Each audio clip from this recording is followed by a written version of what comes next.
ഇപ്പോൾ 2 ആൺകുട്ടികളാണ്. അപ്പൊ അവർക്ക് ഇഷ്ടപ്പെട്ട അച്ഛന്റെ ക്യാരക്ടർ സിനിമകളൊക്കെ കണ്ടിട്ടുണ്ടോ? ഓക്കെ. അപ്പൊ അതിനകത്ത് ഏതാണ് അച്ഛൻ ചെയ്തു വെച്ച ക്യാരക്ടേഴ്സിൽ ഏറ്റവും കൂടുതൽ ഇഷ്ടമുള്ള പറയാറുള്ള? ഇന്നേ വരെ എൻ്റെ അടുത്ത് അങ്ങനെ പറഞ്ഞിട്ടില്ല. അമ്മമാര് എനിക്ക് തോന്നുന്നു രണ്ടുപേർക്ക് ഒരുപോലെ ഇഷ്ടമുള്ള സിനിമ ആടാണ്. അതെ, ആട് രണ്ടുപേർക്ക് ഒരുപോലെ ഇഷ്ടമാണ്. പിന്നെ മൂത്തയാൾക്ക് ദാവീദ് ഭയങ്കര ഇഷ്ടമാണ്. അങ്ങനെ 1-2 പടങ്ങൾ പറഞ്ഞേക്കാം. അച്ഛൻ ഇങ്ങനെ നെഗറ്റീവ് ഷെയ്ഡിൽ ചെയ്തു വെച്ചേക്കുന്ന കഥാപാത്രങ്ങൾ ഉണ്ടാവുമല്ലോ, അപ്പം എന്താണ് അതിനകത്ത് അത് ഇഷ്ടപ്പെടാറുണ്ട്? കാണിക്കാറില്ല. ഇനിയിപ്പൊ നെഗറ്റീവ് ആണെന്ന് അങ്ങനെയുള്ള പരിപാടികളിലേക്ക് കാണിക്കില്ല.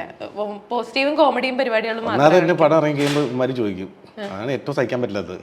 അപ്പാ പോണോ? അയ്യോ അത് സഹിക്കാൻ പറ്റില്ല. ചോദിക്കൂലേ? പിള്ളേര് വളർന്നില്ലേ, വലിയ കുട്ടികളായി, അപ്പൊ അവർക്ക് കാര്യങ്ങൾ അറിയാലോ. പോണോ? വെറുതെ ഞാൻ പോയി തന്നെ നാണം കിടന്നോ എന്നുള്ള ചോദിക്കും. പക്ഷെ അപ്പൊ എനിക്കിപ്പോ ധൈര്യത്തോടെ പറയാം, ധൈര്യത്തോടെ ഇപ്പൊ